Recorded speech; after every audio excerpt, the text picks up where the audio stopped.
Hi friends, எல்லாம் நல்லா இருக்கிறீங்களா? ஓம் ஸ்ரீ சாய்ராம், ஓம் ஸ்ரீ சாய்ராம், ஓம் ஸ்ரீ சாய்ராம். நம் சாயன்பர்கள் அனைவருக்கும் வணக்கம். நம்ம சேனலில் இப்போ தான் நீங்கள் ஃபஸ்ட் டைம் வீடியோ பார்க்குறவங்களா இருந்தீங்கன்னா சப்ஸ்கிரைப் பண்ணிடுங்க. சப்ஸ்கிரைப் பண்ணிவிட்டு பெல் பட்டனை கிளிக் பண்ணி ஆளுங்கிற ஆப்ஷன் கொடுத்துருங்க. அப்போ தான் நான் போடுற பதிவு உங்களுக்கு உடனுக்குடன் நோட்டிஃபிகேஷனில் வரும். நோட்டிஃபிகேஷனில் வந்த உடனே அந்த பதிவை பார்த்து அதனோட முழு பலனையும் பயனையும் நீங்கள் அடையணும். அதுதான் என்னோட விருப்பம், சாயப்பாவோட அன்பு கட்டளை. ஓகே ஃப்ரெண்ட்ஸ், இன்றைக்கி நம்ம பார்க்க போகிற பதிவு ரொம்ப முக்கியமான பதிவு. இது உங்களுக்கு அந்த காலத்தில் முன்னோர்கள் கடைப்பட்ட வழி அப்படின்னு சொல்லலாம். அரசர்கள், அந்த காலத்தில் ராஜாக்கள் இதெல்லாம் ரகசியமாக வச்சுருந்த அந்த நாளை அவங்க ஒரு குறிப்பிட்ட நாளில் ஒரு குறிப்பிட்ட விஷயத்தை செய்கிறதுனால தான் அது அவ்வளோ சக்ஸஸாக அந்த காலத்தில் ராஜாக்கள் நாட்டை ஆண்டுக்கிட்டு வந்தாங்க. அந்த ரகசிய வழியை தான் நாம் இன்றைக்கி பின்பற்ற போகிறோம். இதுக்கு குறிப்பிட்ட நாள் இருக்குது. அந்த நாள் புதன்கிழமை வந்திருக்குது. அந்த புதன்கிழமையில் உங்களுக்கு நான் ரொம்ப முக்கியமான விசேஷமான திதி வந்திருக்குது. அதுக்கு ஒரு நேரம், மிகவும் அற்புதமான நேரம் வந்திருக்குது. விசேஷமான திதி என்னன்னு கேட்டிங்கன்னா சஷ்டி திதியில் வந்திருக்குது.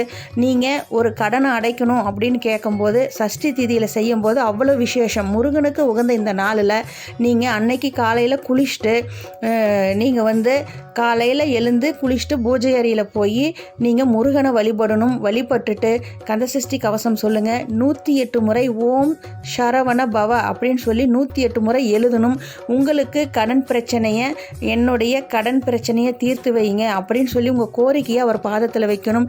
அதை விட விசேஷமாக இந்த ரகசிய நேரம் என்ன அப்படின்னு கேட்டிங்கன்னா, அன்னைக்கு வந்திருக்கிற நாள் மைத்ரேய முகூர்த்தம். இந்த புதன்கிழமையில் பிப்ரவரி 17 புதன்கிழமை அன்னைக்கு வந்திருக்கிற திதி சஷ்டி திதி. அவ்வளோ விசேஷமான இந்த நாளில் நீங்கள் கடனை அடைச்சிங்கன்னா அன்னைக்கு அடைக்கும் போது நீங்கள் எவ்வளவு கடன் பிரச்சனை இருந்தாலும் அனைத்தும் வெற்றியே, கடன்லேருந்து விடுபட்டு வெளியில் வந்துடுவீங்க. அதே போல் அதுக்கு டைம் பார்த்திங்கன்னா மைத்ரேய முகூர்த்தம் நேரம் எத்தனை மணிக்கு அப்படின்னு பார்க்கும்போது அது ரொம்ப முக்கியமான விசேஷமான நேரத்துலேயும் வந்திருக்குது. குளிகை நேரத்தில் வந்திருக்குது. குளிகையில் ஒரு காரியம் நீங்கள் செஞ்சீங்கன்னா குளிகை நேரம் அப்படின்ற ஒரு நேரம் இருக்குது. அந்த நேரத்தில் நீங்கள் எந்த ஒரு காரியத்தை செஞ்சாலும் அனைத்தும் வெற்றியாக நடக்கும். இந்த மாதம் நமக்கு இந்த மைத்ரேய முகூர்த்தங்கிறது இந்த 2021 3 நாட்கள் தான் வந்திருக்குது. இந்த வருடத்துக்கே 3 நாட்கள் தான் வந்திருக்குது. அதில் ஜனவரியில் ஒரு நாள் முடிஞ்சிருச்சு. அடுத்தது இன்றைக்கி வந்திருக்கிறது பிப்ரவரியில் 17ஆம் தேதி வந்திருக்குது. இந்த நாளை நீங்கள் தவற விட்டுறாதீங்க. அப்படி செய்யும்போது நான் எப்படி கடனை அடைக்கிறது, நான் பேங்க்கில் கடன் வாங்கியிருக்கிறேன், நான் 1ஆம் தேதி தான் நான் கட்டணும், நான் இன்றைக்கி எப்படி இந்த 17ஆம் தேதி கட்டுறது அப்படின்னு கேட்குறவங்களா இருந்தாலும் சரி, என்கிட்ட நான் இன்றைக்கி கடன் கட்டுறதுக்கு என்கிட்ட அமௌண்ட் இல்லை, 17ஆம் தேதி நான் என்ன பண்ணுறது அப்படின்னு கேட்குறவங்களா இருந்தாலும் சரி, நீங்கள் என்ன பண்ணுறீங்கன்னா ஒரு வெள்ளை கவர் எடுத்துக்கோங்க. வெள்ளை கவர் எடுத்து அதில் உங்ககிட்ட எவ்வளோ அமௌண்ட் இருக்கோ, 100 ரூபாய் இருந்தாலும் சரி, அந்த 100 ரூபாய் எடுத்து கவரில் போட்டுருங்க.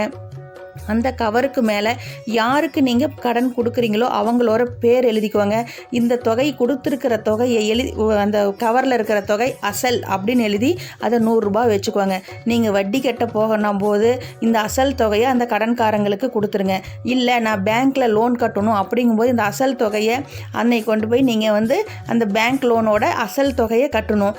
அதே போல் அப்படி என்கிட்ட இதுக்கு ஒரு டைம், முக்கியமான டைம் சொல்லியிருந்தீங்களா, அது என்ன டைம் கேட்டிங்கன்னா புதன்கிழமை 17ஆம் தேதி சஷ்டி தீதியில் வந்திருக்குது. குளிகை நேரத்தில் மைத்ரேய முகூர்த்தம் வந்திருக்குது. காலையில் 10:32 இருந்து அதே போல் 12:32 வரைக்கும் தான். 2 மணி நேரத்தில் நீங்கள் இதை பயன்படுத்திக்கணும்.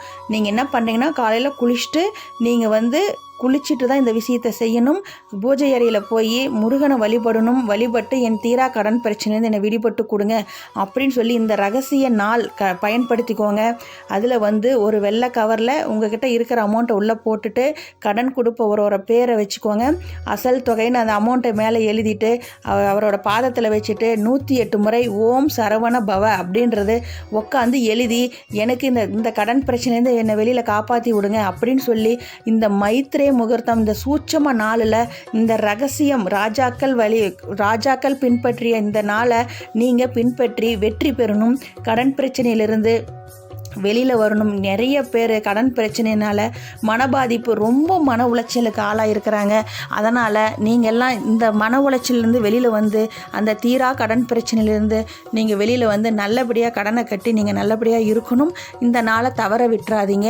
நீங்கள் அந்த கடனை கொண்டு போய் அமௌண்ட்டை கொடுக்கும்போது வட்டியை எடுத்துக்கிட்டு அசலில் தான் இந்த அமௌண்ட்டை கொண்டு போய் கொடுத்துடணும். மெயினாக அதை நோட் பண்ணிக்கோங்க.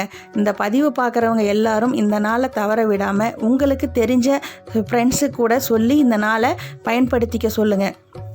ஓகே ஃப்ரெண்ட்ஸ், நிறைய சாயன்பர்களுக்கு புது வீடு கட்டணும், எனக்கு வந்து நான் வந்து புது வீடு வாங்கணும் அப்படின்னு சொல்லிக்கிறாங்க. அவங்கெல்லாம் புது வீடு கட்டணும் சாயப்பா, புது வீடு வாங்கறதுக்கு நீங்கள் தான் வழி பண்ணி கொடுக்கணும். ஒரு சாயன்பர் வீடு விற்கணும்னு சொல்லிக்கிறாங்க. அதனால் கடன்காரங்க பிரச்சனைகளால் ரொம்ப அவமானப்பட்டுக்கிட்டு இருக்கிறாங்களாம். அவங்களுக்கு நல்லபடியாக வீடு விற்று கொடுங்க. ஒரு சாயன்பர் வீடு வந்து விற்கிறேன்னு சொல்லிட்டாங்க. ஆனால் அவங்க பக்கத்து வீட்டுக்காரர் வீட்டு வந்து விலையை அதிகமாக இருந்த விலையை குறைச்சி சொல்லி வாங்க வர்றவங்கள தடுத்துக்கிட்டு இருக்கிறாங்களாம். அந்தனோட பக்கத்து வீட்டுக்கார மனசை மாற்றி நல்லபடியாக வீடு விற்கிறதுக்கு நீங்கள் தான் வழி பண்ணி கொடுக்கணும். நிறைய சாயன்பர்களுக்கு குழந்தை பாக்கியம் இல்லாமல் ரொம்பவும் மனவேதனை இருக்கிறாங்க. அவங்களுக்கு நீங்களே குழந்தையாக வந்து பிறக்கணும். நிறைய சாயன்பர்கள் ஒரு பெண் குழந்தை இருக்குது, எனக்கு ஒரு ஆண் குழந்தை வேணும்னு கேட்டிருக்கிறாங்க. அதே போல் ஒரு சாயன்பர்கள் சொல்லிக்கிறாங்க, எனக்கு ஒரு ஆண் குழந்தை இருக்குது, எனக்கு ஒரு பெண் குழந்தை வேணும்னு கேட்டிருக்காங்க சாயப்பா. அந்த அம்மா மனம் வருந்தி கேட்குறாங்க, உங்களுக்கு ஒரு பெண் குழந்தையை நீங்கள் தான் அருள் புரியணும். அதே போல் 2 பெண் குழந்தை இருக்குது, எனக்கு ஒரு ஆண் குழந்தை வேணும்னு கேட்டிருக்கிறாங்க. நிறைய சாயன்பர்கள் உடல்நல பாதிப்பாக மனவேதனையாக இருக்கிறாங்க. காது கேட்காதவர்களுக்கு நல்லபடியாக காது கேட்கணும், கண் தெரியாதவர்களுக்கு நல்லபடியாக கண் தெரியணும், வாய் பேச முடியாமல் இருக்கிற அவர்களுக்கு வாய் பேசுறதுக்கு நீங்கள் தான் நல்லபடியாக வழி பண்ணி கொடுக்கணும். நிறைய சாயன்பர்கள் அரசாங்க வேலை வேணும்னு சொல்லியிருக்காங்க. நிறைய சாயன்பர்கள் குழந்தை பாக்கியம் இல்லாதவங்களுக்கும் வேலை இல்லாதவர்களுக்கும் எல்லோரும் நோய் நொடி இல்லாமல் சீரும் சிறப்புமாக பேரும் புகழுமா உடல்நலை, ப்ரெஷர், சுகர், ஹார்ட் அட்டாக், அதே போல் புற்றுநோய், அனைத்து நோயிலிருந்தும் விடுபட்டு ஒன்றா சேர்ந்து நம்ம கூட்டு பிரார்த்தனையாக நம்ம தியானம் செய்வோமாக.